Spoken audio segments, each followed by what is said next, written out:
एक बहुत पुरानी बात है, हमारे यहाँ कही जाती है, शहद खाने की चाहत में मधुमक्खी के छत्ते में हाथ नहीं डालते।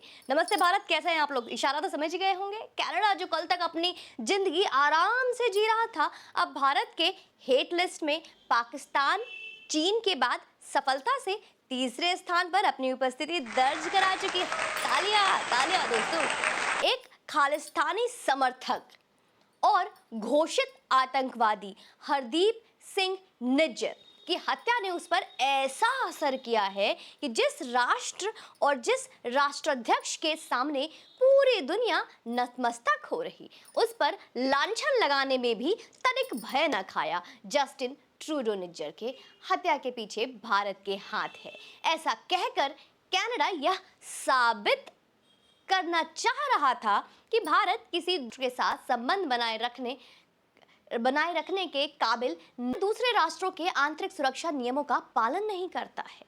इस तरह के स्टेटमेंट आपने अभी जो वीडियो थोड़ी देर पहले आपको मिली है, इससे पहले वाली से मिला आपको। ऐसे आरोपों में कनाडा ने जो थप्पड़ भारत के गाल में मारनी चाहिए, वो भारत तक छू भी नहीं पाए, उल्टा अब उसका थप्पड़ उसी को बहुत जोर का लगा है। भारत ने पहले तो दुनिया भर को कनाडा का वो सच बता दिया जिसको जान लेने के बाद दुनिया का शायद ही कोई देश ऐसा होगा जो कनाडा के साथ अब वैसे संबंध बनाए रखेगा। भारत ने दुनिया भर को अब ये बताया है कि कनाडा उन सभी असामाजिक तत्वों का पोषक है जो समय समय पर भारत में अलगाववाद की कोशिशें प्रयास करते हैं।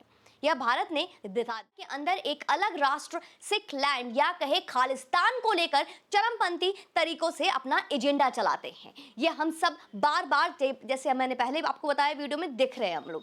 कनाडा आज भारत के खिलाफ जो भी अनर्गल प्रलाप कर रहा है, उसके पीछे जो भी ताकतें और प्रेरणाएं हैं, वो कब तक उसका साथ देंगी, ये तो आने वाला कल बताएगा दोस्तों। लेकिन आज भारत के साथ बिगड़ते रिश्तों से उसकी हालात खराब होने वाली है, ये तो तय है कि भारत ने कनाडा को उसकी हैसियत दिखा दी है। भारत ने कनाडा के खिलाफ बड़ा एक्शन लेते हुए कनाडा के नागरिकों के लिए वीजा सेवा निलंबित कर दिया है। इससे पहले भारत कनाडा के राजदूत को अपने देश से निकलने का आदेश भी सुना चुकी है, जो कि आपने इससे पहले वाली वीडियो में देख लिया है।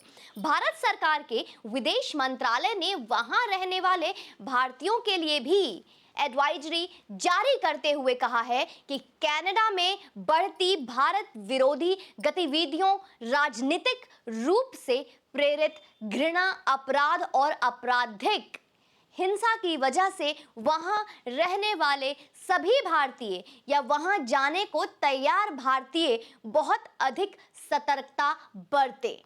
ये एक एडवाइजरी है दोस्तों, वीडियो को अंत तक देखिएगा। मंत्रालय ने क्या कहा आगे? मंत्रालय ने आगे कहा कि हाल ही में देखा गया है कि कनाडा में रहने वाले राजनयिकों और भारत विरोधी गतिविधियों का विरोध करने वाले भारतीय समुदाय के लोगों को लगातार धमकाया जा रहा है। कनाडा के जिन क्षेत्रों में इस तरह की गतिविधियां होने की संभावना है, वहां भारतीय लोग यात्रा ना करें।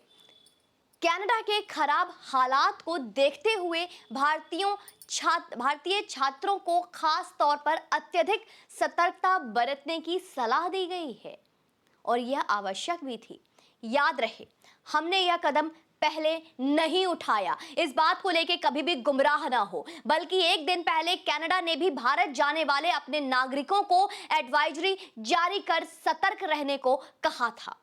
तो कभी भी कोई भी अगर आपको कहीं गुमराह करने का प्रयास कर रहा है कि भारत ही एक्शन ले रहा है, बिल्कुल नहीं। बुधवार को राष्ट्रीय जांच एजेंसी एनआईए ने कनाडा से संबंध रखने वाले आतंकी गैंगस्टर नेटवर्क से जुड़े 43 व्यक्तियों का विवरण भी जारी किया है। मेरे प्यारे दोस्तों, एजेंसी ने जनता से ऐसे लोगों की संपत्तियां और परिसंपत्तियों का विवरण साझा करने के लिए कहा, जिन्हें केंद्र सरकार अपने कब्जे में ले सकती है।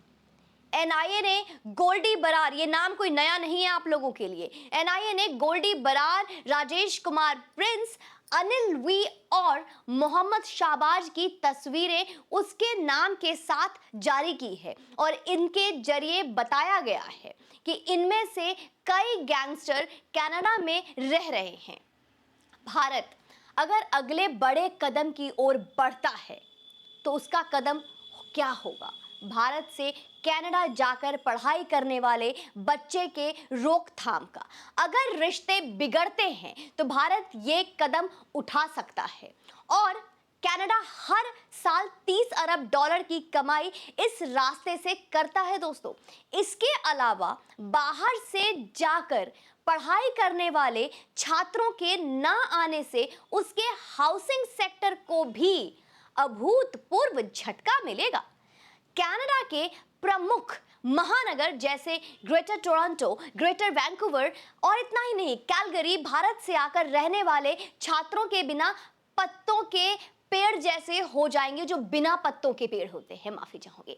भारत के साथ द्विपक्षीय रिश्ते के कड़वाहट से होने वाले जो घाटा कनाडा उठाएगा वो तो उठाएगा ही, लेकिन साथ ही अंतर्राष्ट्रीय जगत में जो पाकिस्तान की तरह एक आतंक परस्त देश के रूप में भी इस देश का नाम स्थापित हो जाएगा।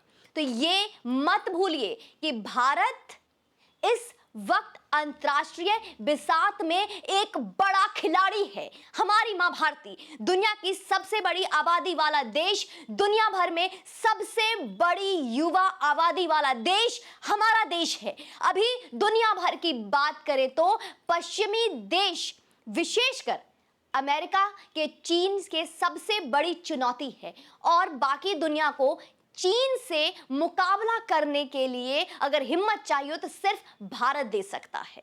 इसलिए कोई भी कनाडा के साथ इस मामले में बेवजह साथ आकर अपना अहित तो कदापि नहीं करेगा। G20 में भी कनाडा ने भारत के खिलाफ निंदा कर एक संयुक्त बयान जारी करने पर जोर दिया था, लेकिन जिन संयुक्त राज्य अमेरिका सहित बाकी राष्ट्र के राष्ट्राध्यक्ष ने इस पर अपना समर्थन नहीं दिया था दोस्तों।